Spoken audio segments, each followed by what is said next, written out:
What does astrology say is going to unfold in 2026? Potentially see what we would call the Third World War. There's a Saturn-Neptune conjunction happening in February of 2026. It hasn't happened for 36 years, and the last time it happened on the day was the collapse of the Berlin Wall and the breakdown of the Soviet Union. The one before that was civil rights movement in the US. The one before that was the First World War. The one before that was the American Revolution. You have these uprisings, these collapses, these sort of real big shifts structurally through society at these Saturn-Neptune conjunctions. We also next year go into numerology number 1 year. What is that button that's going to be pressed, or that pin that's going to be popped? We'll know by the time we get through about till April of next year. All of this energy that's being built up coming to fruition. Probably see economic depression, recession type energy. There's a belief in the system to a degree. 2026 is the collapse of that illusion. The system isn't going to keep going. There is a point where it's reached its capacity. We'll look at probably collapse. And once people en masse lose confidence in the system, you can have a lot of chaos. You look historically through astrology patterns, but also worldwide events, potentially lead us to the next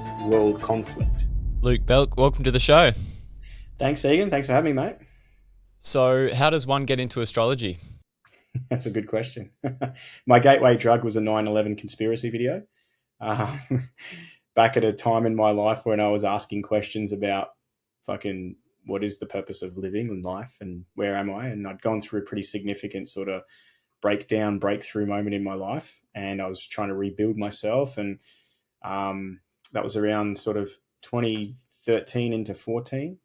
The internet back then was a bit of the wild west, and there were no censorship, so there was a lot of great content, and I sort of cut my teeth in the YouTube university, and I looked down the 9/11 conspiracy video. I don't know which one it was, one of the main ones back in the day. Up until that point, I was pretty much plugged into the system.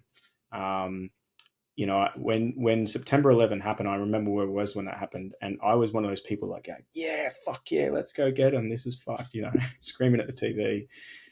So fast forward, like, what's that, 12, 13, 14 years later.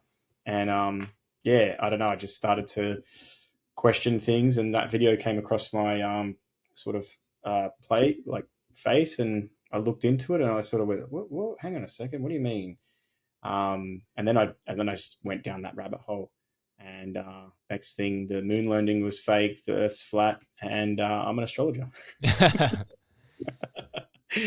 But so basically down that journey, I started looking into all sorts of spirituality, different things, the occult, the mysteries, magic, not rabbit out of a hat, but like the occult type of magic. I started looking at people online talking about astrology, and something about it just made sense to me. Up until that point, I didn't really know much about it other than I was a Virgo, and that was it. But it was enough for me to want to look more into it. And I remember working at the time and just absorbing podcasts, interviews, documentaries, all my free time. And even during work, I would have like a little earpiece in, and I'd be listening to, interviews and all sorts of things. And then I found a lady where I lived that was a professional astrologer. I went and saw her, had a reading. It's like, okay, this is interesting. And then I started to go to her to get tutored to learn how to become an astrologer. And the more I understood it, the more I learned about it, the more it made sense to me. And that was 2014, 15. And then, by 2018, I had sort of given up my job and started reading for people. So 2018 was a bit of a grind. 2019 was just sort of, getting comfortable and getting confident. And then 2020 hit, and I was living in Melbourne at the time.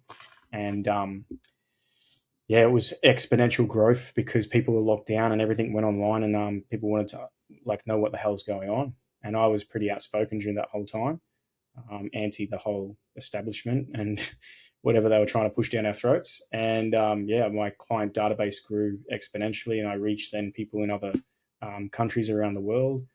And now I've just been on a continual growth path ever since. So this is my full-time job. I'm also a past life regression therapist and Reiki master as well.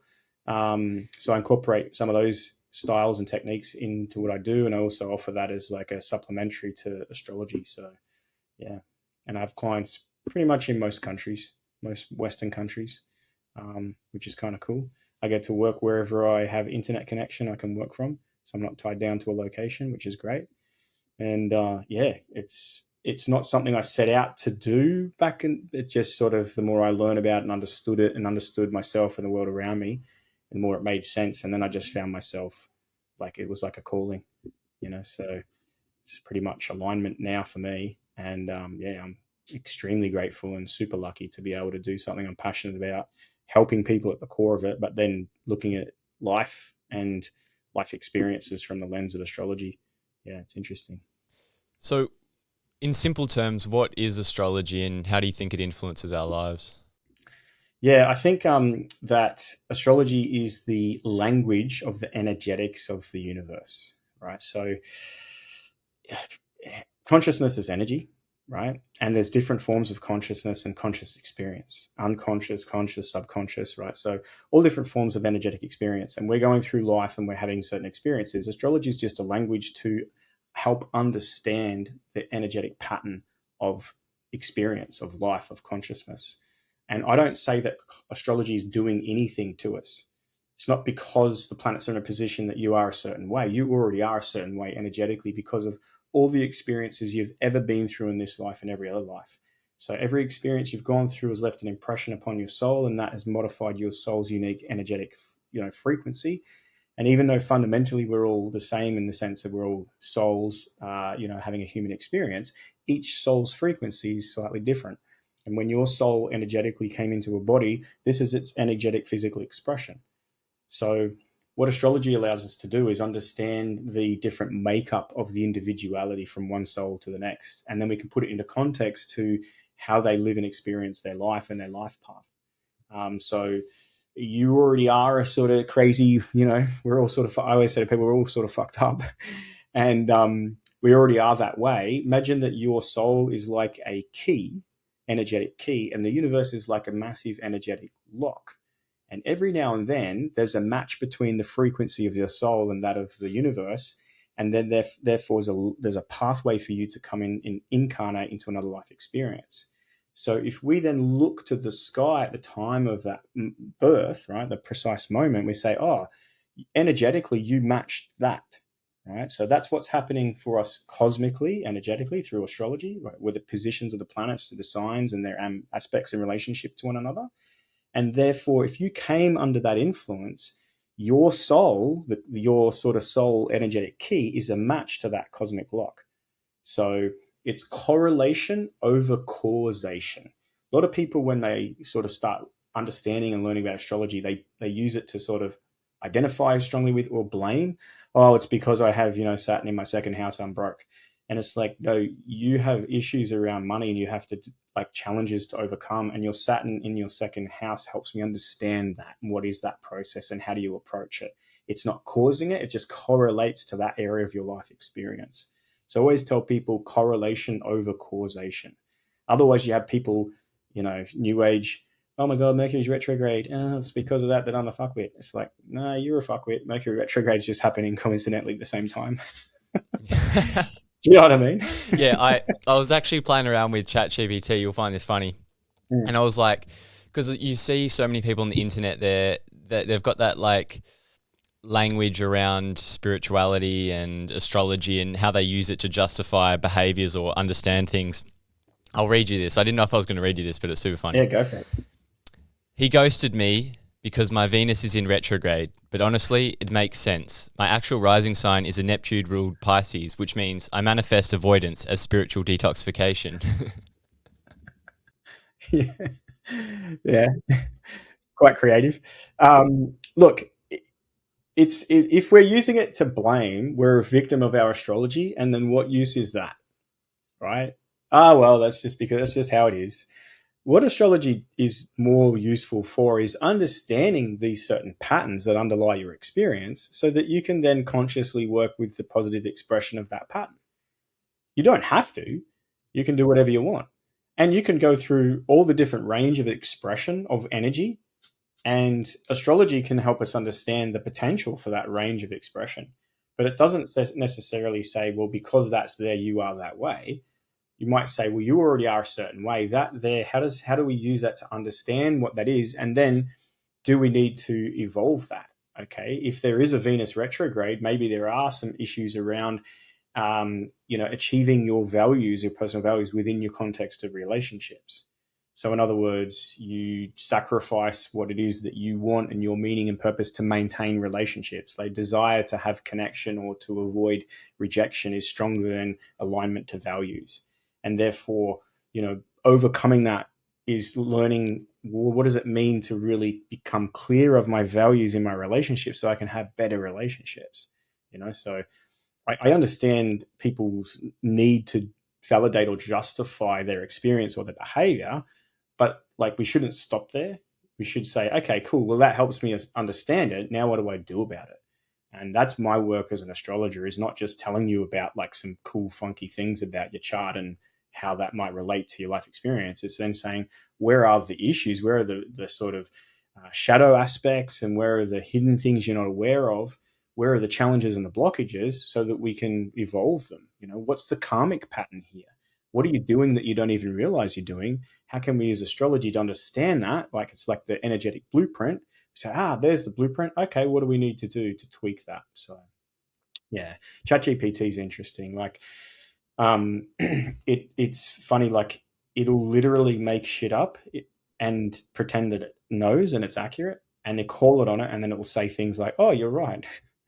Oh, you're right. That actually isn't correct. It's like, okay, that's pretty serious stuff you got wrong. Oh, yeah, I know, but I'm only a blah, blah, blah system. So the over reliance on that is dangerous, I think. Always tell people, like, yeah, absolutely play around and, look at it, but don't necessarily 100% rely on it. But yeah, ChatGPT. I find it's almost like this curse of consciousness, where when we become more aware, we start to attribute the things that we're becoming conscious of to behaviors as a way to understand.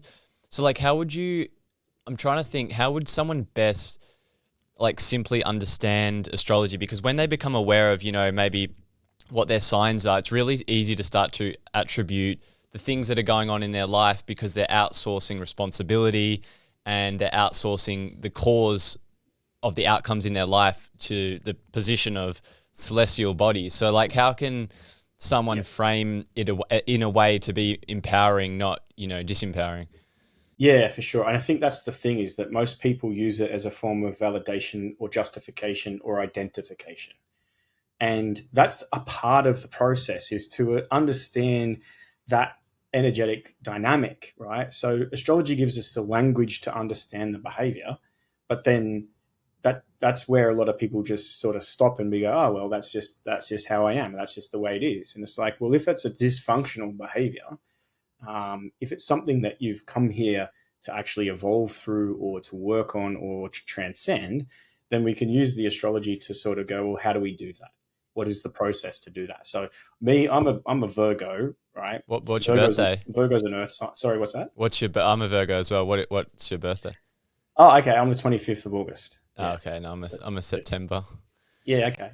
But there are 12 different subtypes to each sign based on what time you were born. And a lot of people don't know that. That's how you understand the difference between one Virgo and the next, because we're not all the same. One of the first ways to establish the difference between one sign to the next, like when you come across the same sign, it's like, oh, we're similar characteristics, perhaps similar traits, but not the same. One of the first distinguishing factors is what time were you born, because the time of your birth determines where the sun was in the sky.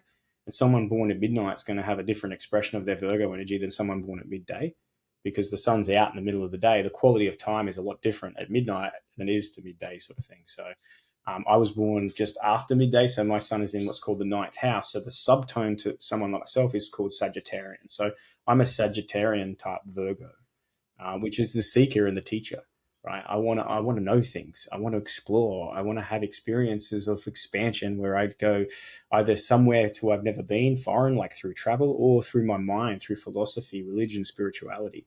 And then with the Virgo aspect of me, I'm practical, right? Is it useful? The core sort of theme of the Virgo is like, let's find the things that's practical and useful. That's what our body does when we eat food, right? We assimilate through our Virgo part of the body, which is the intestinal area. We assimilate all the nutrients, all the goodness, all the useful things out of the food we eat. and all the rest of it's shit. So when I approach someone through the lens of astrology, that's what I'm doing. I'm like, okay, there's a lot of shit. Let's just let that shit. Okay, where do we get to the good practical stuff, and how do we use that to give you practical ways to understand the pattern, to understand yourself, so that then you can make the adjustment to improve or refine that, you know? And I think that's the thing. Like, you go through a bit of an awakening, you start to, consciousness awakens from the, you know, conditioned sort of zeitgeist belief system, and you start to then go on this process of expansion. Astrology is a tool to help that process. You know, where is the setback? Where is the karmic pattern? Where is the shadow aspect of this? How do you evolve it? What do I have to do? Where's the work that we've got to do to sort of you know, improve ourselves? Not that there's things wrong with us. We're not in that sort of, you know, not enlightened state. I think on an unconscious level, all souls are on the same journey towards enlightenment, whether we're conscious of it or not. But more of just the best expression, the best, your highest potential, right? Your highest good, your highest potential. When you're moving towards your highest good and potential in your life, you find passion, purpose, fulfillment, joy, contentment a lot easier than you do when you're out of alignment, and perhaps you're devolving, or you're staying stagnant and stuck, you know, and then life can suck. It's like, we've got to be constantly in that process of like, let's get to our highest potential. I think personally, that's my own ethos anyway. Is that the essence of astrology then? It's trying to it's like a gateway into becoming more aligned in our lives. But I'm super curious as to like what the mechanistic process is. Like, is there a scientific consensus on like how the arrangement of the celestial body somehow has an influence on what would make us most fulfilled in this lifetime? Like, I struggle to comprehend it with my mind, how it can cause us to have a tendency or a predisposition to want to express our lives in a certain way. Yeah, I think that if we take astrology out of the factor, I think that's the general drive of a human. If you look at from development from a baby into adulthood, what are we developing into? We're developing into maturity, into self-awareness, right? So through that, individually, we'll all have our own strengths and traits and characteristics. So whether we are doing that consciously or not, I think what happens when you go through an awakening process is you come into a realization like, oh, I think that's probably one of the key purposes of my life, is to evolve into my highest potential or greatest good. So we have that as a driving mechanism, whether you believe in astrology or not. That's just innate within the human condition, I think. You know, if it weren't, we would all, on an intellectual level, on a spiritual level, we'd all stay quite, you know, perhaps somewhat, I wouldn't say the word retarded, but you know what I mean? Like, we would all just be like, we'd be cyborgs. We'd be walking around, we'd all like, I'm a robot, hi. And we just, if we were only put here to consume and waste, right? Eat, sleep, drink, shit, and do it again and again and again, I think you would notice that. And perhaps there are some people here that fulfill that sort of regime, right? But I think for the vast majority who realize we're here to contribute in some way. We're here to be of use. We're here to help. We're here to be good custodians of the earth. We're here to look after one another. How do we best do that? And I think we have this innate drive within us, whether we're looking at astrology or not. What astrology allows us to do is to say, well, how do we understand my individual expression? How do I understand? Because I have an image of myself, which is called my self-image, right? An identity. So astrology allows me to understand that aspect of me. But also I have my tastes, things that I like, things that I value. I have the way my mind works and communicate. I have the things that how I drive towards my goals and ambitions.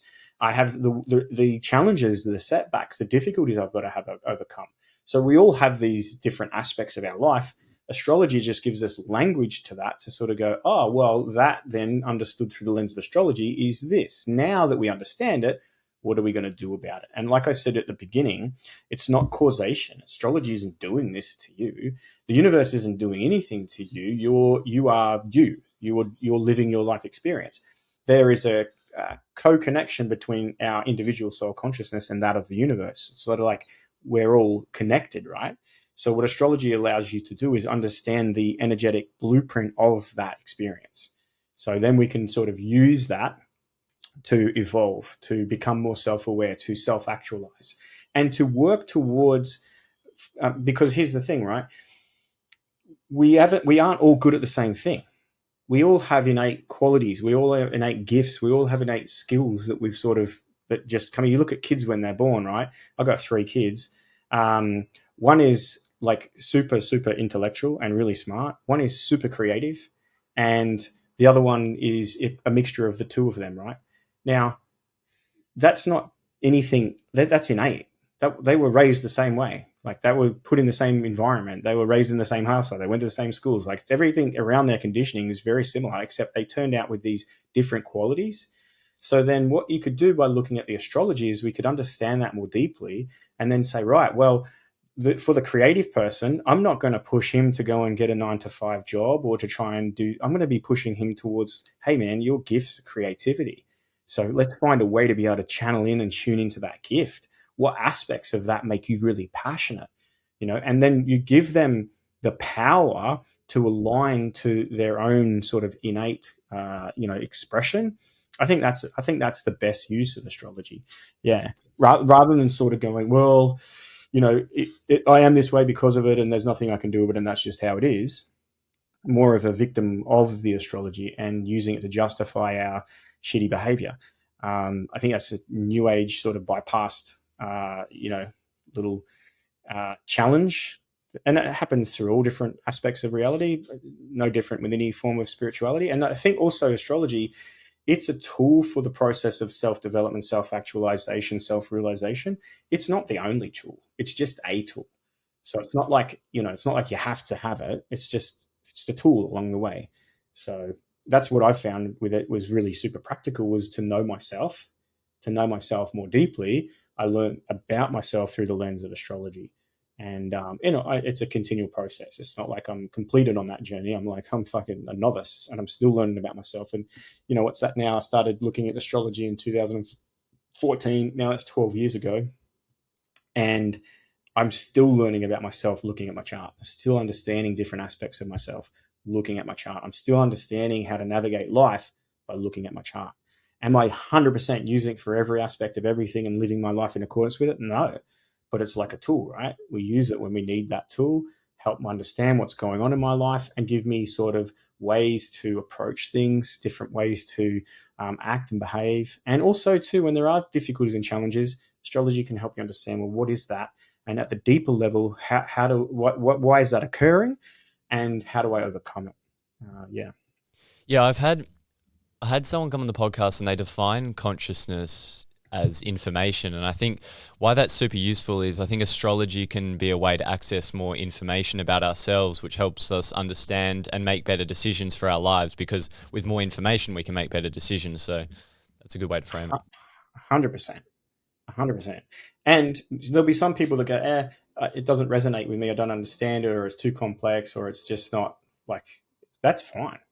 It's not there to sort of say you have to, and it's the only part of the process of improving oneself is just use it. However, what I've found is, when I was first studying astrology, my wife at the time, she was studying psychology through university.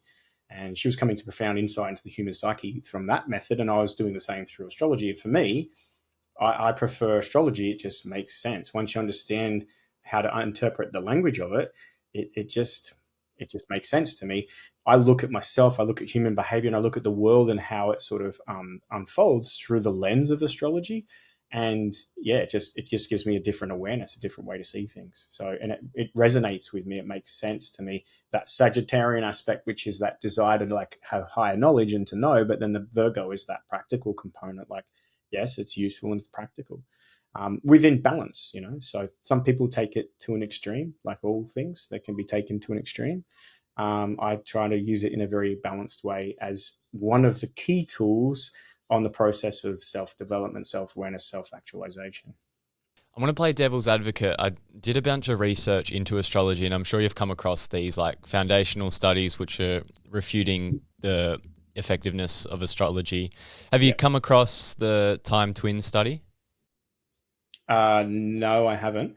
But also I understand, the scientific approach to reality. And that's something that through my university degree through YouTube that I sort of, you know, diverged away from quite a bit, for very good reason. But yeah, go ahead. You Yeah, tell yeah. me the study. No, there's two studies that I think would be awesome to get your perspective on, and maybe why it doesn't make sense. Because I have a scientific mind, and while I believe in the work you do, I think a lot of people are skeptical. So it'll be interesting to see how you bridge the gap.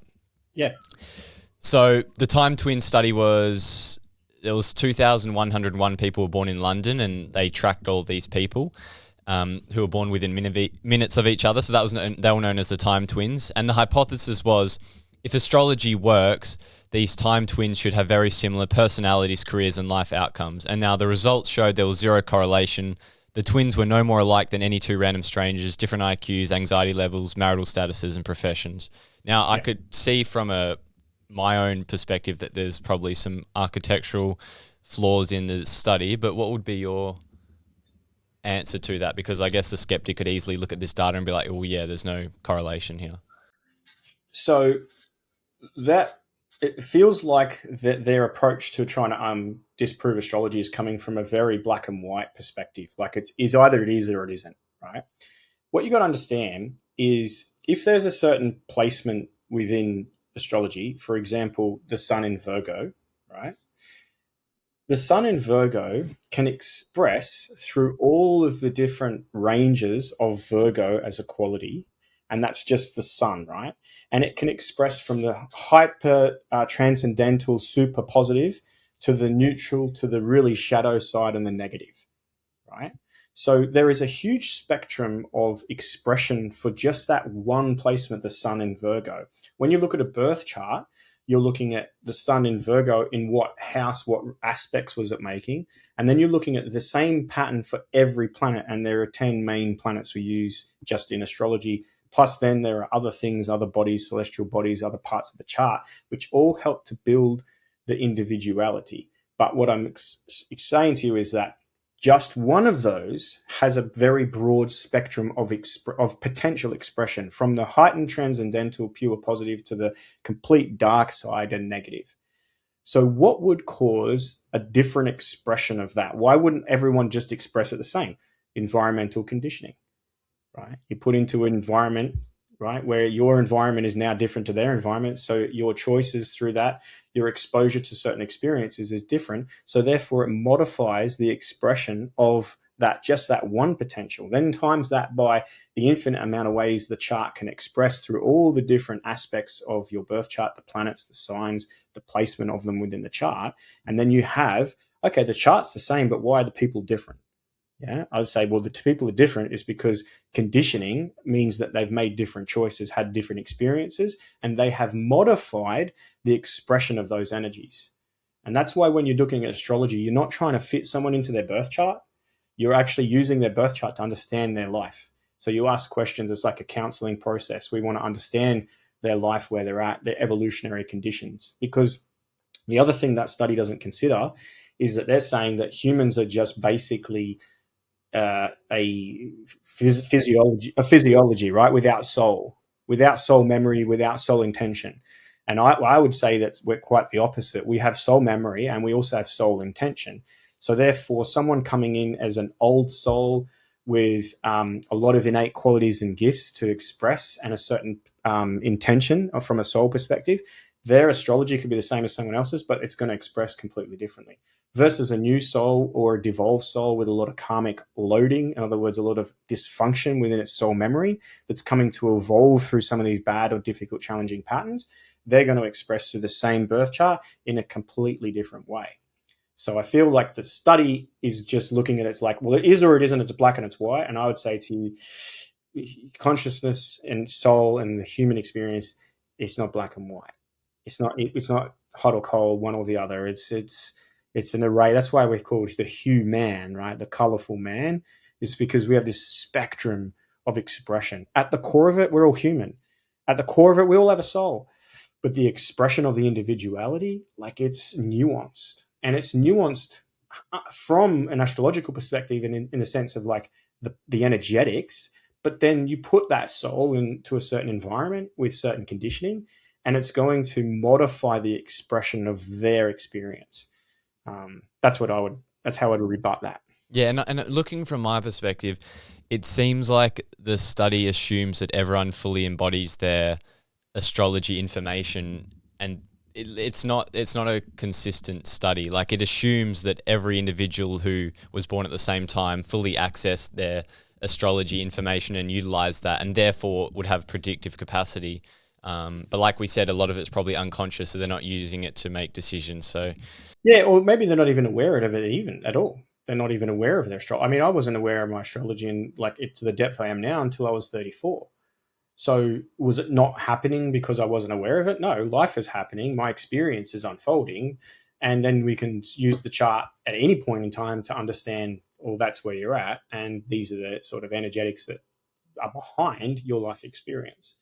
So I don't know that study very well, but I presume that they're not really necessarily even aware or be consciously aware of how to express their chart. I don't think anyone is know that. Like, it's not like I've never met someone even through the work I do that knows how to express through their chart. They just live, and then we use the chart to go, well, let's understand.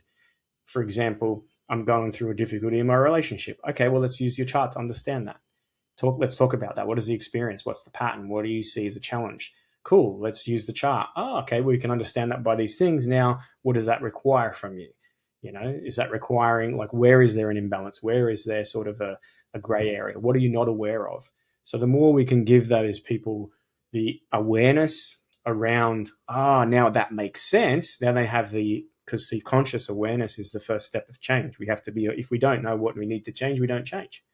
When we become aware of it, we have a choice. We can continue to play out the same pattern, or we can make a change. So astrology would be the tool that gives us the awareness. It's still up to us as humans to act or to make those choices.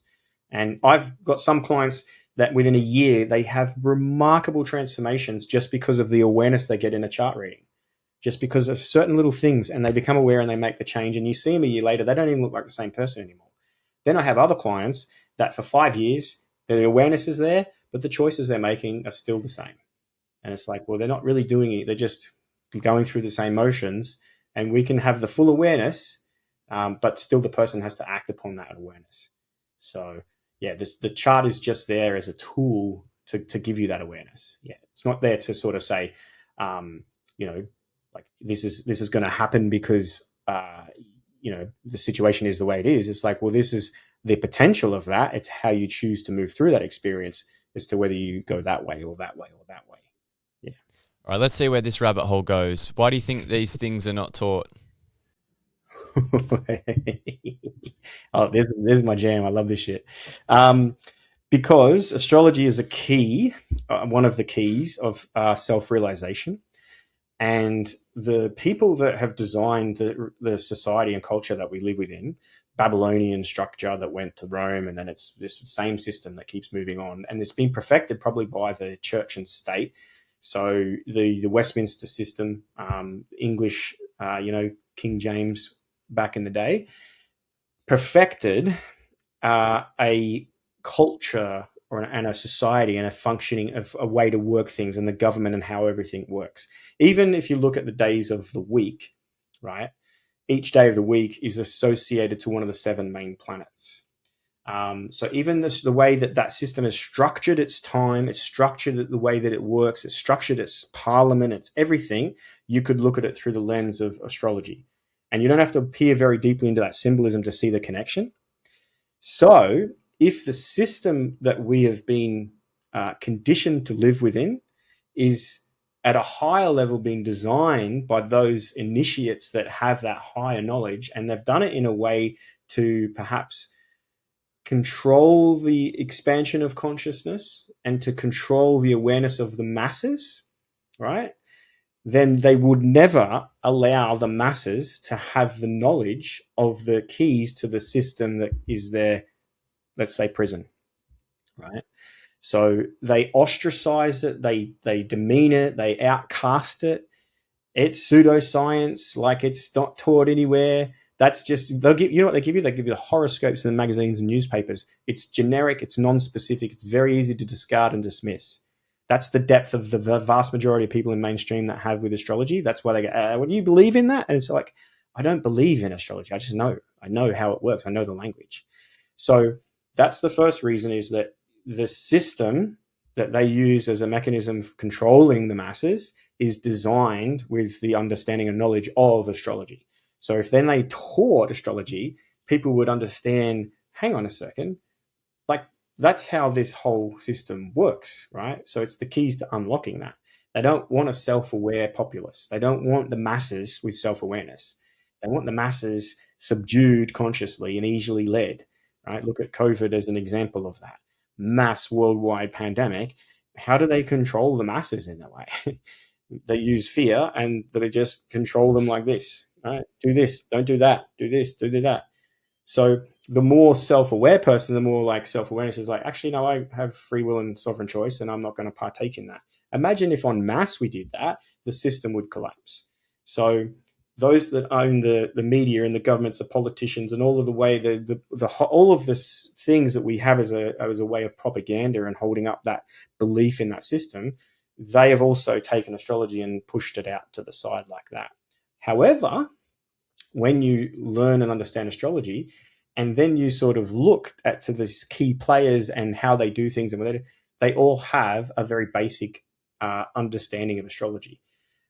So they're initiated, not the people that we see as the, puppets in government or anything like that, but the people that are the behind the scenes, the running of the Hollywood and the movies and the media and the people that are running the shadow government aspect of that, because of what they do and when they do it and how they do it, that they have astrology knowledge, right? Because you're like, oh my God, that's what they're doing and how they're doing it and why they're doing it. So they're initiated into that. So they basically say to us, like the masses, nah, that's pseudoscience, don't look there. And the people go, oh yeah, that's woo-woo, that's crap, we don't need that. Let's go down the scientific route. But yet they themselves are initiated into that knowledge. So they don't give you the keys to unlock you have to knock on that door, you have to seek, right, and you shall find, but it's not handed to you freely. And I think the reason for that is because it's one of the keys that can unlock a lot for a lot of people and collapse their non-physical system of control. Classic person I'll tell you is Elon Musk, right? If you look at that guy, he wants to go to Mars and he's obsessed with flying rockets to Mars, right? But he owns Tesla, and Tesla's logo is the symbol for Aries, and Aries is ruled by the planet Mars. In the Tesla logo, the little arrow of the Aries symbol points to the S in Tesla, but it's the only letter that's written as number 5. And 5 is associated to the planet Mars in the Hebrew Kabbalah. So you already know by looking at that symbolism that Elon Musk is an initiate. He's gone through some process of initiation to gain that awareness. He took over Twitter, right, which is a short speech communication platform to just put your little tweet out there into the air, right? That's a Gemini symbol, right? It's Gemini's sign of communication. So any of that toing and froing of information, that's Gemini energy. He took over Twitter when Mars, the planet of acquisition, conquering the will, right? The same planet he wants to fly to, when Mars was retrograding through the sign of Gemini, going backwards through Gemini, that's when he took over Twitter. He bought it. He knew exactly what time it was, and he knew that's the time I'm going to acquire Twitter. And then he takes over Twitter and turns it into the X, right? So just looking at how he's doing it, when he's doing it, the way he's doing it, and then you look at the astrology and the symbolism, and you're like, he knows. Why does he use that information? Why does he use what information? The information around, like, how does him being aware of the astrology make him control us? Because what astrology allows you to do is understand collective consciousness. And it understands that collective consciousness goes through cycles, right? We go through cycles. So when he knows that the planet of Mars acquisitions is going through the sign of Twitter, he knows that collective consciousness is more able to agree to or go along with that particular experience that he puts forth. So it's like he knows how reality is unfolding and consciousness is unfolding, so he does the thing to time into the right cycle, right? So it's all about empowering their creation, their manifestation, their magic, whatever they're trying to do, They empower it. So another example of this is COVID, right?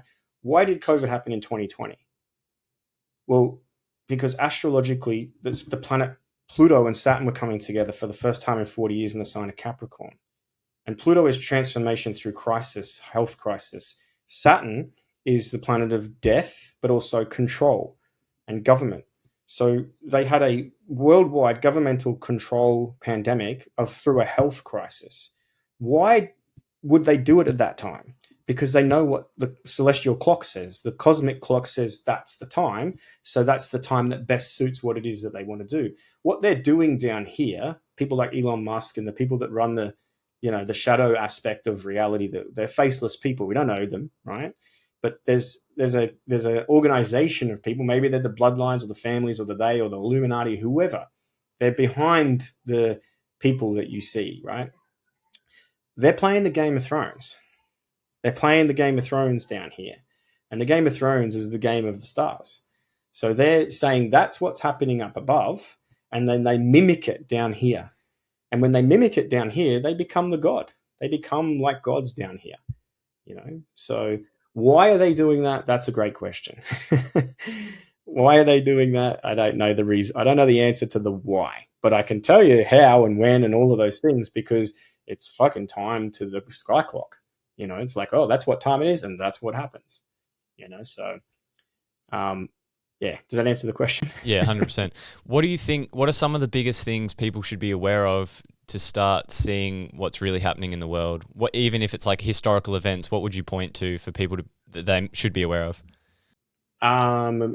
Give me more context to the question. The things that people take on face value, like moon landing, 9/11, okay, historical events about the war, and all these things in history, because like the entry into the land of what people would call conspiracy theorists is the people questioning what happened in history and taking a deeper dive. So I'm interested in what your sort of couple of major events, because I think when people start to become conscious, it's usually when they start to question the narratives that people blindly accept. So what is your process if someone comes to you and if you were trying to convince someone, it's hard to do, but like if you were trying to convince someone of something, what would be the most compelling argument you would make?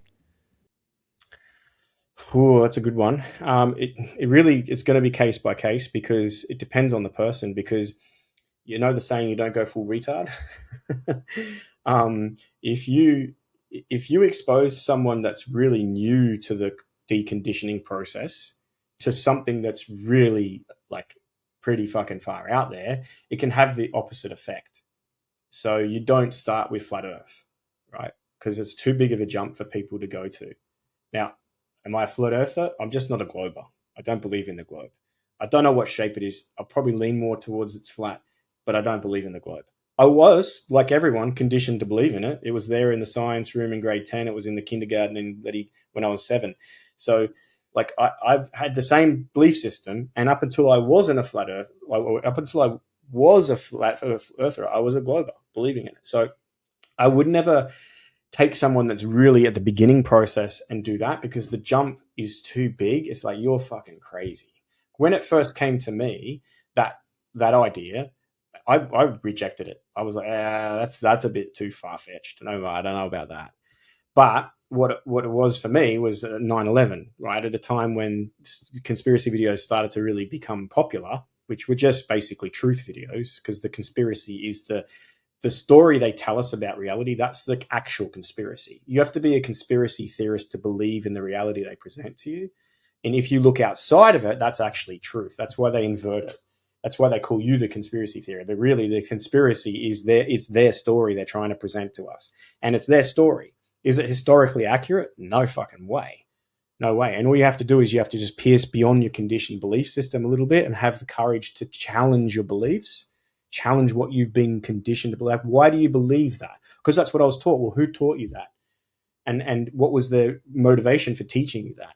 Oh, you went to a state school and that's just the curriculum. All right. Okay, that's interesting. Did you look into that process? So it would just depend case by case where people are at. But I always start with little things like like asking them questions. You believe in the moon landing? Well, then I would ask them questions about it. Isn't it funny, like they haven't been back to the moon? Do you think that's weird? and get them curious to think like, yeah, that is a bit weird. We haven't been back. Like we spent all that time through the 60s, going to the moon 11 times or whatever, all those space rockets and everything. And then all of a sudden we're not doing it anymore. My belief in that is because they did it at a time when consciousness was juvenile still, right? If they try to do that shit now, there's too many people going, what the fuck? Get out of here. That's fake as shit. Which half the shit they present as the ISS and NASA and into space travel and like, you just go, that's bollocks. Get out of here. Like once you've opened your eyes to the fuckery, it's very easy to look through their veil of shit. When you're fully conditioned, you just go along like, oh, wow, did you see that? They sent a thing to here and, oh, look at the picture, right? So if I'm going to try to influence perhaps someone, I would do it through a process of asking questions and getting them to think about it rather than me saying, don't be an idiot. You're an idiot if you think we believe if you went to the moon. Because if they have believed in it, people tend to defend their belief system because their identity is wrapped up in it somehow. And if you challenge their identity through a belief system, they're going to defend their identity. And therefore, you can't have a rational conversation with them because they're just going to name call you and think you're an idiot, go away from me, you're crazy, I don't want anything to do with you. So it's a bit of a nuanced process. I don't tend to ever really, I used to when I was going through the early stages of my awakening, like want to tell everyone. And it backfired in a big way. It ostracized me out of my family and my community. And for some time, I was like, fucking Luke's lost the plot. He needs to go and see someone. He's fucking deranged, So I've been down that path. So now I will say shit online to the masses through my platforms, and I'll get constantly people going, you're an idiot. And I go, yeah, whatever. But if I'm in personal contact with people, I just am open and curious and I ask questions and I talk about things in a way where they go, oh, that's interesting. So, for example, the flat earth stuff, I just talk about water and the properties of water, and I get them to look at water and then show them water. And then I tell them, like, this is how it behaves in this, isn't it? Yeah, it's got sort of fixed properties, water, doesn't it? Liquid. Yeah. And then you take them to the point where all of a sudden now the properties change. How does that work? And then you can see their mind starting to go, oh, that is weird. And that's a better process to try and expose someone to cracking open their sort of consciousness than just forcing things down their throat going, nah, we didn't go to the moon. Yeah. Does that make sense? Yeah. What about Hollywood? I think it's one of the biggest talking points around, what they program in through movies and the conditioning and the symbolism that's displayed through there. I think there's different factions within Hollywood. I think there's dark factions. I think there are light factions, and I think there are grey factions. This is what we would call dark magicians, wizards, and then white magicians, right? So there are people out there doing things like for my favorite band, Tool, and they will speak about occult themes within their music and their lyrics, but they're grey. They don't give a fuck either way what you believe or don't believe. They're not trying to wake you up. They're just creating through this medium, right? Then you have dark side of it, which we'd call more Satanists. And they've got self-serving, very materialistic gains, power, money, greed, control, all of that. And they will do things through Hollywood that's dark and sadistic and fucking controlling and all sorts of things. And then you have the light, and the light are trying to communicate through their art, through that medium, telling us what's happening, telling us what's going to happen, telling us what's going on, but they're doing it through their artistry. So it's allowed. Whereas if people just came out and told you there's no way we went to the moon, like if people in high positions of authority or celebrity or famous people told you that, the system would expel them very quickly. You look at anyone that's ever spoken up and spoken out, and they get, they got unalived, right? A classic one is the when they have the tie around their neck, around the door, right? So they've been hung. Have you seen that? Like Hutchinson's, I think even, what's his name? The comedian Robin Williams. There are a lot of these celebrities that have been supposedly suicided by hanging themselves by a tie or a belt around a door handle, and they'll say it's some sadistic sex act, like they're trying to get themselves off while asphyxiating themselves. That's what the story. That's this conspiracy. They tell you that. That's what they want you to believe. The reality is You spoke out about the door that you're not allowed to open, right? You spoke throat out, and that door you tried to open, which that's a door which the powers that be say, no, no, no, no, you're not allowed to speak, you're not allowed to open that door to the masses. So they unalive them by that. It's a symbol to say to other people in the know, you don't do that, because that's what happens.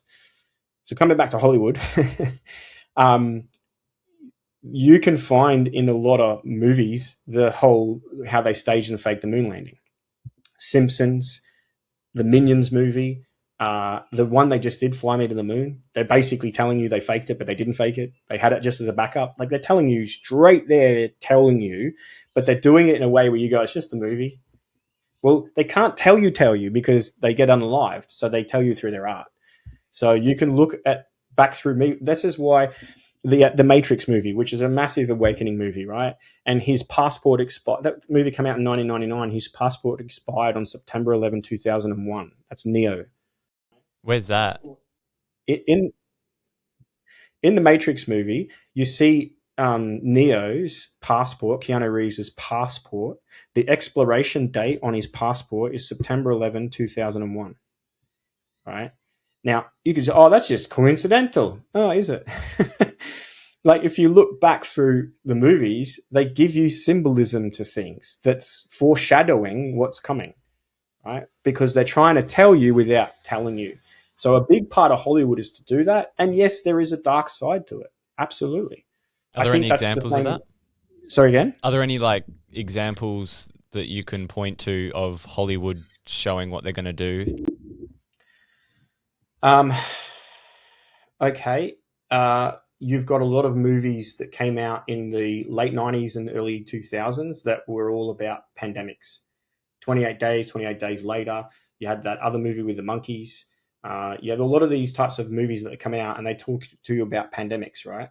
And the masking up and that. You've got the Handmaiden's Tale, the series, right, that came out.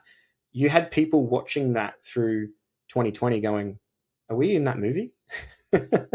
Like, are we actually living that? Like, how is it so similar to the experience we go through, yet it's a movie?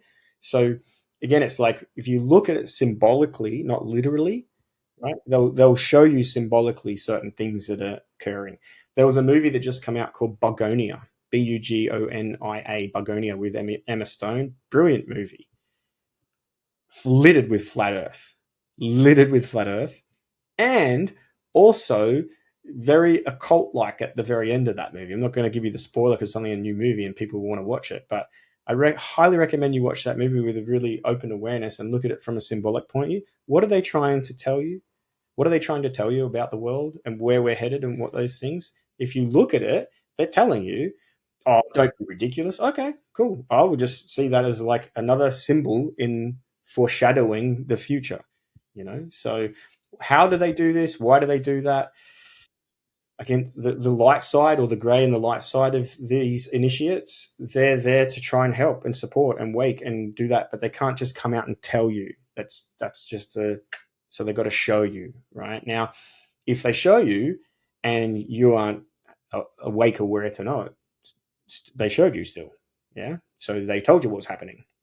Some of the dark side of this is that they will show you and tell you through symbolism, and because you do not rebut it, right? Because you do not say, hang on, that's not part of my reality, I don't want it. Any form of compliance is like consent. So you consent to it. So that's another part of like the whole, how do they get away with doing things? Well, because they allow the process of like, well, we showed you and we told you and you did not consent. So we take that as consent. And that frees them karmically, because then it's like, what's on you? We told you what was happening. We told you what was going to happen if you did this, and you did it anyway. So that's on you. That's not on them karmically. So it's like karmic separation, and that's how they can get away with doing what they do. But that's their craft, and that's how they do things. So why they do that? That's the part. I think there's some dark forces that perhaps are infiltrating a lot of these different types of organizations and initiate types of people. And, they don't have the benefit of the masses at heart.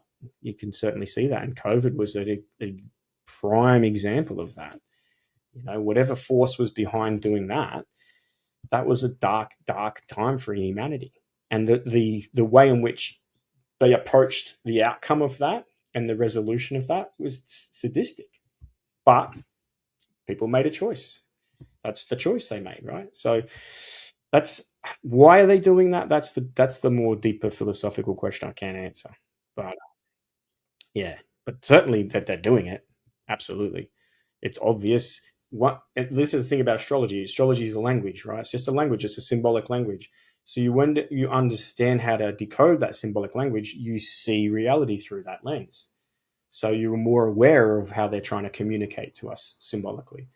When you aren't aware of the symbolism, it's still subconsciously, it's priming your subconscious. It's giving you the awareness. You're just not consciously aware of it. So my part of what I do is to help people with that conscious awareness, to break down symbolism and the astrology and go, this is what that represents. This is what it looks like. And then people go, oh, God, I didn't really know. Oh, now I see. Now I know, because it's just giving them that access to the blueprint. From an energetic perspective, when people allude to there being like a demonic, satanic individuals, what sort of energy is that? Like, does energy have a moral aspect? I don't know if energy has that. No. Energy is neutral, I think. It's the use of it. And the use of it, when it's self-serving for selfish means or for material gain at the cost of others, that would be what we would call Satanism, satanic, right? So they don't care about the consequences, the impact that other people's, influence. They're just doing it for themselves, for power, money, or greed or control. And that would be seen as dark and sadistic because it's to serve self, not to serve the highest good. Yeah. So I don't think energy in itself is dark. I think the use of it is. And this is why where there's these different levels of initiates and occult sort of magicians, there's the dark, the middle, and the light. There is the dark that go, you know what? We don't care about fucking humanity. We don't care about your belief system and your comfort and what you want and what you don't. There's a regime that's pretty well known within the conspiracy realm that the way in which they view the masses is they call them useless eaters, right? Or cattle, sheep. They don't have compassion for the individual expression of humanity when it's put into a group such as the masses. They don't. And then there are some that absolutely do. So I think energy in of itself is neutral. It's the use of it that can make it, self-serving and for dark sort of means and agendas versus for the betterment of the highest good for all. So, yeah, that answer your question. Yeah. Yeah. What do you what does astrology say is going to unfold in 2026? It looks like some significant end collapse, bursting of the bubble of illusion. I feel like if you want to look at it like this, there is this idea that things are just going to keep going as they are. There's a belief in the system to a degree, even though it's really hard to sort of condone what's happening in a lot of different ways, geopolitically, economically, individually and collectively. When you look out into the world and you look at the media and the government and you look at it and it's a lot of like, what the actual fuck is going on? But there is this sort of collective ideal that it'll just keep going the way it is. The economic system will keep going the way it is. Political systems will just keep going the way they are. This is just how it is, and there's nothing you can do about it. I feel like 2026 is the collapse of that illusion. And that might give us contact to this stark reality of like, fuck, like the system isn't going to keep going. There is a point where it's reached its capacity, right? And we will look at probably collapse of the belief in it, the faith in it, the confidence in it. And once people en masse lose confidence in the system, lose confidence in money, lose confidence in the bank, economic system, financial system, health system, government system, you can have a lot of chaos.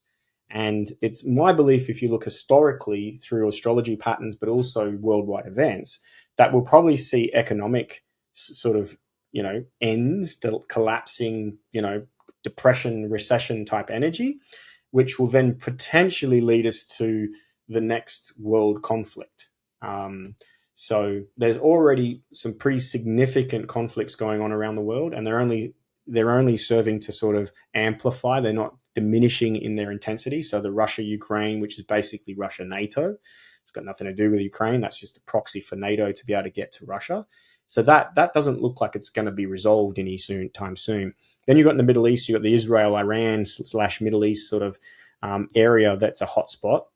They're supposedly in a peace deal at the moment, but yet bombing is continuing. You've got the China situation with the US, which is an interesting sort of trade thing going on at the moment. But then also you've got the China-Taiwan connection to this.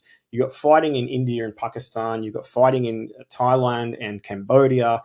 There's a lot of little hotspots of conflict, right? So what I feel that will come next year is that some type of event, whether it's a economic collapse or a black swan event, whether it's a natural disaster or even a conflict like a false flag or a terror or a bombing of something, which is going to be like a trigger for the collapse of things, which will create a lot of upheaval. It'll create a lot of,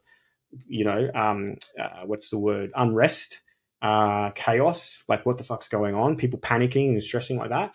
And I feel like it's going to push towards the next global conflict. So World War III is probably in the not too distant future. Now, viewers might be alarmed about this, but it's time to have a really responsible, rational look at the world and the world in which we live in. We can't just hand over authority to the powers that be because they're not really got the best interests of humanity at heart. And it's really easy to see that now. It's really obvious to see that. Conflict is a way to resolve where there is differences, where there is, where there's extremes, where there's polarization. And conflict is a way to sort of also distract from the fact that everything's really like built up in just a faith and a belief in things will keep going as they are. So I feel like, world wars and things like that, if you look back historically, they don't start as a world war. They start as like localized conflict that builds and moves out, and then other countries start to get involved.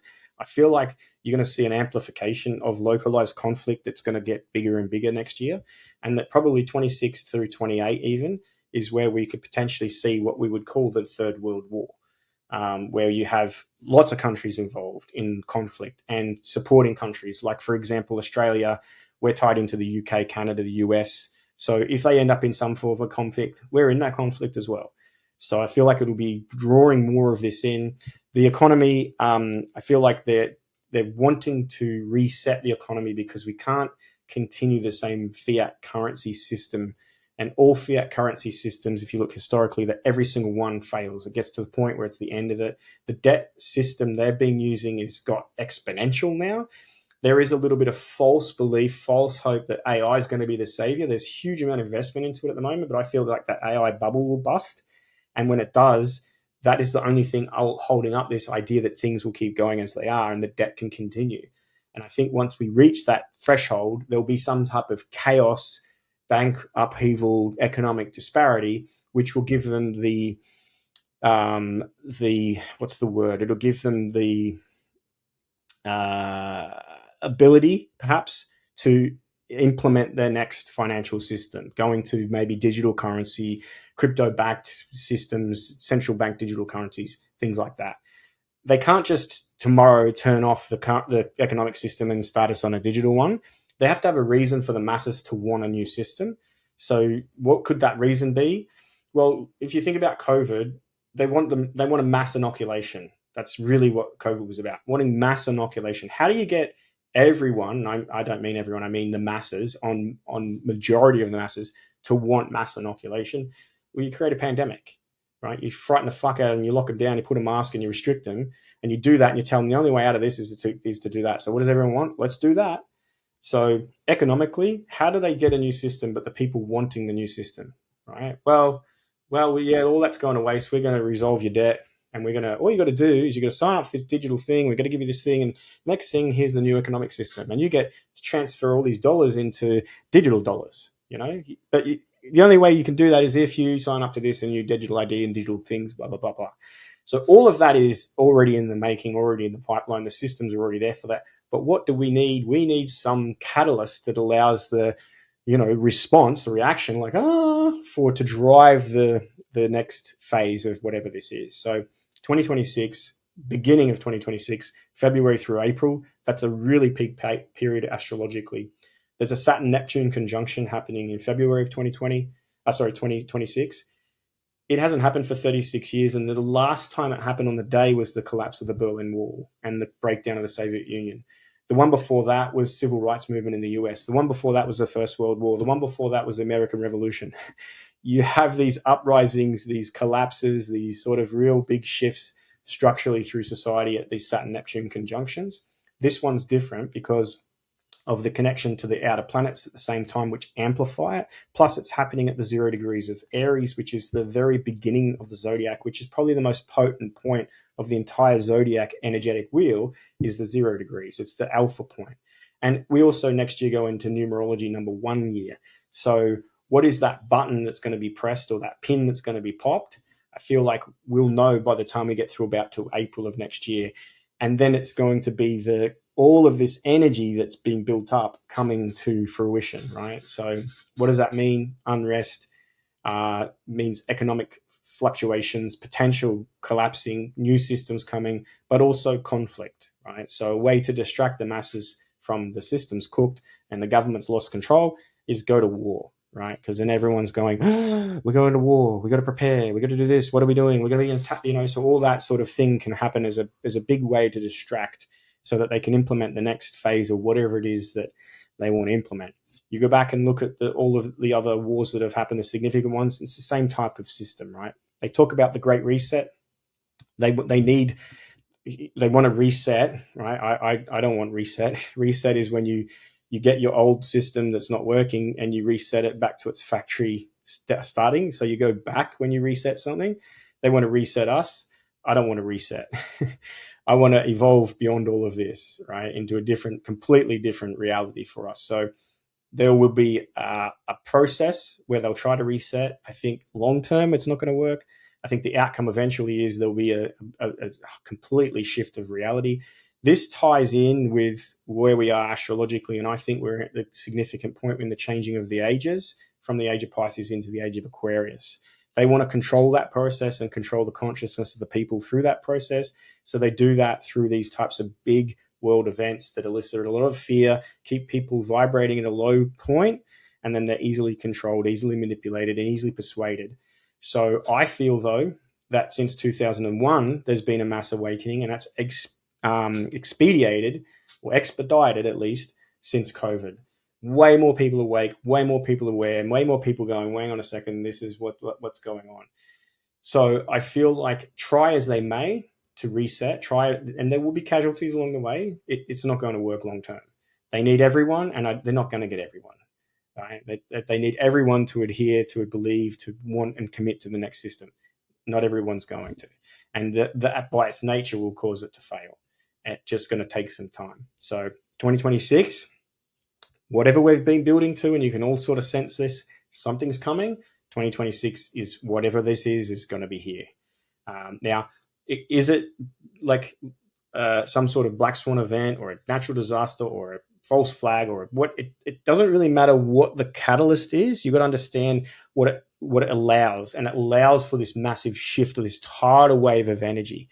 And as that does, it's going to impact the system, the banking system, and geopolitics in a big way. So we're going into a pretty significant upheaval of reality. The underlying theme of consciousness is the expansion and the raising and awareness, awakening of consciousness of the masses. But you don't wake up, like go through any individual person's gone through their process of awakening. You don't wake up into, yay! You wake up into, what the actual fuck is this world? What is going on? Why are they doing this? How are they doing this? They're spraying the skies. They didn't land on the moon. Like what? It's a bit of it's a shocking process, right? So mass awakening, you're probably going to have mass, what the hell shock moment.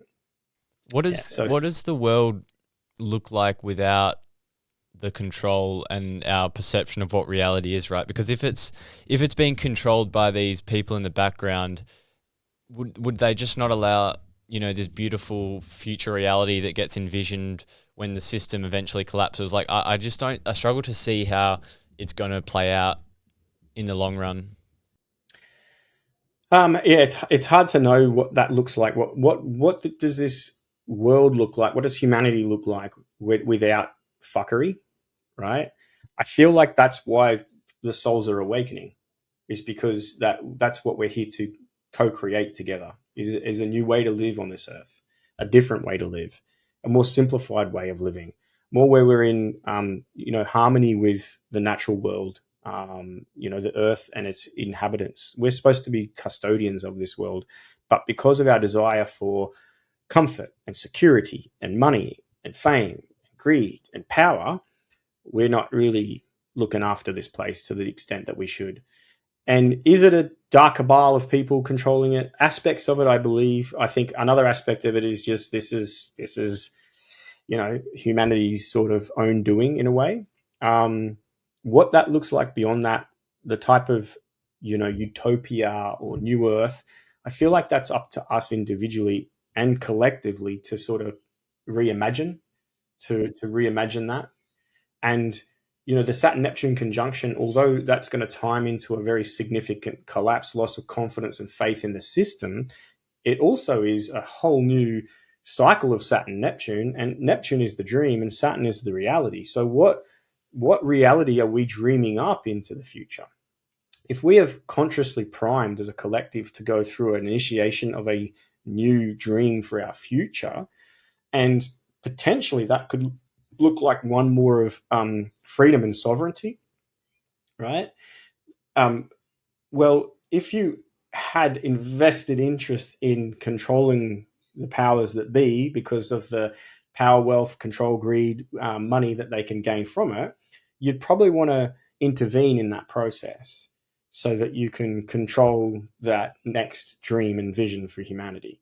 So I think the intervention is going to be something significant to create a lot of fear and instability and all that, to impede on that ability for us to redream in a new future.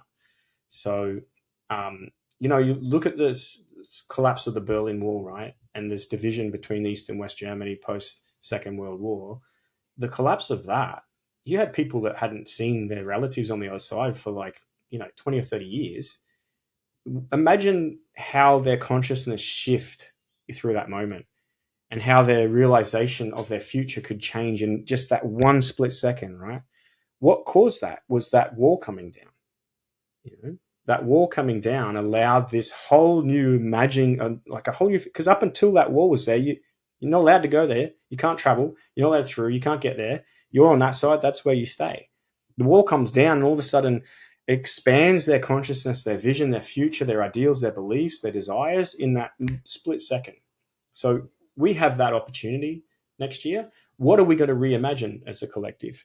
Well, I think we need to have a real big, deep reevaluation of what's most important to us. And I would say humanity doesn't just do that.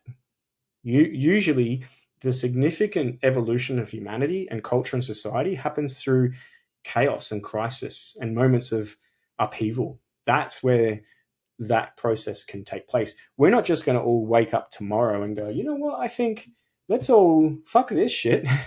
let's all dream up something. No, but if we're put in a place of extreme, panic and upheaval and chaos and what the hell, it might be just the catalyst to allow that process to happen. So it's not a negative thing. I'm not afraid of what may be ahead. And in a way, it really needs to, the belief and faith in the system that was and is, I think it needs to consciously collapse. I don't think it's, it's not I don't think, I know it's not designed for the betterment of the people. It's just a control system, so, and I think it's kept collectively people in a juvenile state of consciousness, which is harming reality and it's harming the earth. And I don't think that we can sustain that too much longer. And the debt bubble, and that's a symptom of this system that's cooked. It's not the cause; it's a symptom. So, it's that symptom is now at a point where it's going to kill the system. right? Like symptom got that bad that it killed the host. So the economic system, the debt bubble, and this just continual inflation into it, and just borrowing on the future. That's a sick symptom of a dying system, and that symptom will kill the system. And I think that's what 2026 is the beginning of, and the realization. Oh, yeah, fuck, what are we doing? You know, because all it does too when we have that debt and we borrow into the future is it damages the generations younger and younger. I mean, I'm a 78 model, so I'm 47 this year, and when I see the kids coming through now, young adults and adolescents, like coming into a world, like how are they going to ever afford to have to be all the things that were just sort of more, easily, well, they weren't easily accessible, but they were there for us. So they're like, what does the younger generation do? Well, what's the fucking point? What is the point of this? So in comes the social media ban for kids. I just feel like we're up against it's the best way that they control people, right, is this like psychological and spiritual warfare. Like it's like the programming in, when they're young and in movies, and I don't think we're aware of how much our worldview is shaped by these like accumulations of like millions of repetitions of conditioning. What do you think are some of the major psychological and spiritual weapons that are being used maybe in Australia that we're unaware of, that might be relevant to become aware of? Like there's a lot of progressive ideologies and there's a lot of conflict around topical issues. What are some things that you think people should know about? Yeah, it's a good question. I think state-sanctioned education is probably one of the primary causes, because if you can get a child's mind and you can condition it from a young age, then the adult, you can determine what type of adult you're going to get, and how obedient that adult is going to be to the system. And if you look at what's happened, they have made it more difficult to survive on one income. So families are having to have two people that work full time, which means the kids are going to have to go into care at a younger age, and they're going most likely into state-sanctioned education, even at primary kindergartens and things like that, right? These organized sort of education. And I'm not blaming the people within these organizations or institutions. They're good people with great hearts, but it's the system itself, right? And if you think the very nature of a system is soulless, the people within it may not be. Some of them organizing and running it definitely have sold their soul, but the genuine people that are in it, operating it, the school teachers and all that, they're not the problem here. The system is a soulless entity, right? Which we give all this power to. And we give it that power from the age of 4, 5 years of age. So it's got hold of the very juvenile and impressionable mind of the young people. And that's where the damage is done. That's where the damage is done. Go from the age of 4 or 5 through to the age of 18, and all of your education on life, you get a little bit at home, but both parents are working full time, and now it's like you're busy and we've got to do that now. So there's not a lot. Now I'm not, discrediting families or parents or anything like that. I'm just saying that the way that they've designed this system is that's the reality of it. So kids' minds are being only educated predominantly by the system, and then they get up to adults and then they're obedient to that system. And it's blind obedience. They're not taught to question it, to sort of saying, hang on, is this right? Is that accurate? Is it truthful? Is it useful? So that in itself is kind of a pretty dark thing to do, I believe. As far as like symbolically, what would be another form of control? Yeah, certain programming on television, absolutely. I mean, the news, definitely. The interesting thing about the news is the only really people watching the news now are like the boomers and the ones before the boomers, right? Generation X and beyond don't really watch the news anymore. So you have less and less people watching the news, which is the state-sanctioned propaganda. That's the story that's going on, right? So it's funny that the social media ban comes in to take kids off the only platform where they're exposed to.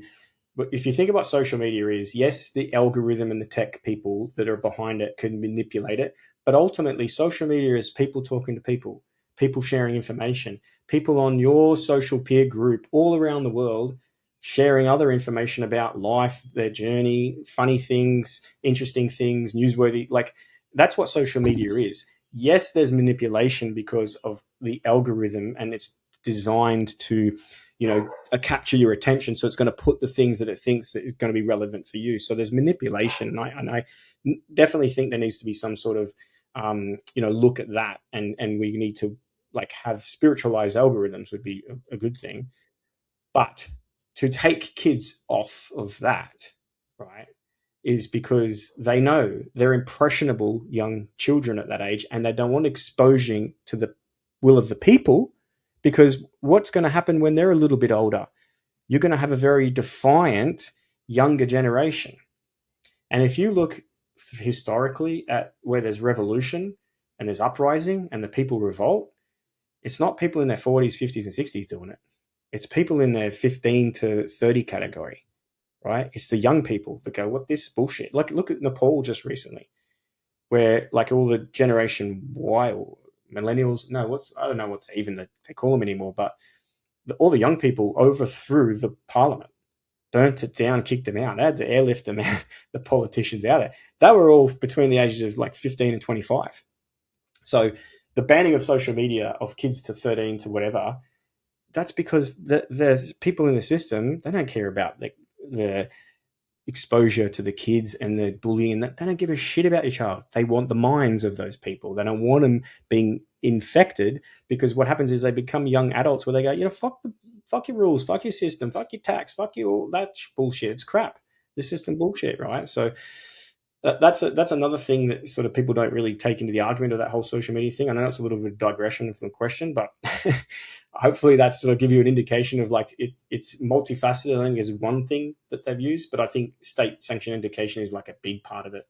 But then you got to look behind that as like, why do we have to go to school at a young age and for so much time? Is because parents have to work and the cost of living is so high and inflation's gone so much that you can't survive on one income, So it's a clever little way that it's done. And I think that people somewhere in the bureaucracy, they know this. They're not dumb, So, yeah, I don't know. That's all I got to say on that. There's so many like subtopics within this, but like big thing you see on social media, right, is like how they've divided people to fight against each other. So there's like these horizontal wars rather than the like vertical war, and start to look above about the people who are using these tactics to create divide. Yeah. Yeah, absolutely. It's a division within like the low levels, get them fighting each other and they're distracted. Like I, I can see all the different sort of polarities playing out and the extremes and all of that. And it's like, you got to be in the center, because that's not where the battle is out there. The battle is what we're up against as a collective. Doesn't matter your race, your gender, your background, your ideology, your belief system, your religion, or anything like that. Like there is there is a war going on, and it's not between us. It's us in this system of control, right? Which at some point for humanity throughout the different ages we've gone through has been useful, because it's created security, it's created comfort, which at certain points throughout humanity is useful. The age of Pisces is the age of the unconscious, the dream state, and disconnection from source. So we collectively fell asleep. So the system in through that age is useful because it creates safety and security and comfort, which is important because we're lost. We're like, I don't know who we are, where we are, what's going on. As we're emerging out of that state, collective consciousness, into a more awakened state, it's more about individuating, right? And coming together and forming groups of community with the same values, same like minds and things like that. There's less reliant or need for that type of externalized authority regime or control or system. We just don't need it. In fact, actually what it becomes detrimental, because it keeps people in a very young and juvenile state of consciousness and awareness, which makes them extremely dependent on the very thing. So I think that it's not all bad in the sense like it's just we shouldn't have a system. It's just our system that we've got has developed and come to its sort of usefulness through an age which we're moving out of, and we don't need that type of system anymore. We need systems, of course, but we don't need the system that we've been given and the one that keeps on, perpetuating. And that, what I would call is that system is it's a combination of the economic, the health, governmental, the education, the media, like the propaganda. It's a whole big thing, and I don't think that one that we've got operating at the moment is going to serve us for too much longer. So, yeah. Yeah. Any concluding thoughts around astrology and this conversation we've been having in the back end? What do you think people should, if they're starting to question things, or where do you think they should go from here? Yeah, everyone knows their star sign, where the sun was when they were born. Like, that's a given. I think at a certain point you just find that information out. And you're like, oh, I'm a Virgo, or I'm a Sag, or whatever. I think looking a little bit deeper beyond just your horoscope and getting understanding of your birth chart. So then there's a couple of different parts of your birth chart that are useful to know. And if you only knew these things, it's probably going to be helpful. And that is, what was the sign that was rising when you were born? And to know that, you have to know your time of birth. But it's very easy. There's a lot of free sites online. You just type the details in and it will cast up a chart, and then you can find out your rising sign, because it's, if not as important, probably more important than your sun sign to understand its quality and how it expresses. And then the other one is your moon sign. So your sun is your identity and who am I and who am I here to be and what am I here to do primarily. The central focus for self-development can be looked at through the sun and its position in the chart, its sign, its aspects to other planets, to give you a real understanding of the self. Your moon is understanding of your needs. What do you need to feel secure? And the thing about the moon is we often become dependent on either something or someone in our life for that sense of comfort or security, but then that creates a dependency.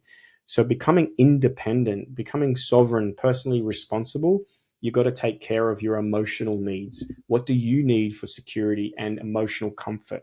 And when you understand your moon, it can help you understand what those things are, so that you can go about taking the responsibility for them. And when you do, you find that now you are more independent, more personally responsible. And because of that, you're less dependent on others or on the system, right? So it's interesting that the monarch, right, moon arch, is the sort of the head of like our system in the Commonwealth, right? We have the monarch at the top there, right? That's moon arch. So it's through them dominating us through our emotions and creating comfort and security within that system that keeps us under their arch, their monarch, right? So to step outside of that, become free, independent, and sovereign, and less reliant or dependent on the system, you have to know your moon, right? You have to know, what are my basic needs? What do I need for security and comfort? And then how do I go about establishing those things so I can become independent? Because if we don't, it's like we're still sucking mum's tit, right? We're still dependent on our mother. And what they do is they replace the mother with the system. Oh, it's the kindergarten teacher, it's the high school teacher, it's the government, it's the system, it's just a tit to suck on. Well, the only reason you're sucking on the tit still is because you haven't learned how to take care of your own needs. So if you understand your moon in your chart, it's a big part of understanding what are my needs personally, because everyone has different needs, so establishing that. So you already know your sun, because your sun, find out some information about that. Get the rising sign through your birth chart, which is known only by finding out your birth time. And then there'll be a position where your moon was. Where's your moon in the chart? What sign is it in? So those are the three: the sun, the moon, and the rising. And they're going to help you to understand yourself. If you never looked at anything else in astrology but those three, you'd have a deeper understanding of yourself. So that's what I would recommend. Awesome. Where do we go to find more of your work? Type my name into any search engine and you'll find me on Instagram, Facebook. You'll find me on YouTube. I put a lot of content on YouTube. On all the major platforms. And it's just my name, Luke Balcke. And I have a website. So if people want to book in for a personal reading, they can do that through my website. The scheduling, the pricing, self-booking system is all there. It's all automated. And otherwise, if people have specific questions, because I learn by asking other people and learning from others, and I want to help other people too through their process. And I'm more than happy to answer questions whenever they come, whatever they're about. So if people have questions, they can message me on my online platforms or directly through my website. And if I don't reply straight away, it's just because I'm busy. But I will generally get back to all my people and answer their questions as best I can. Awesome. Luke Balcke, thanks for coming on the show. No worries. Thanks for having me, mate.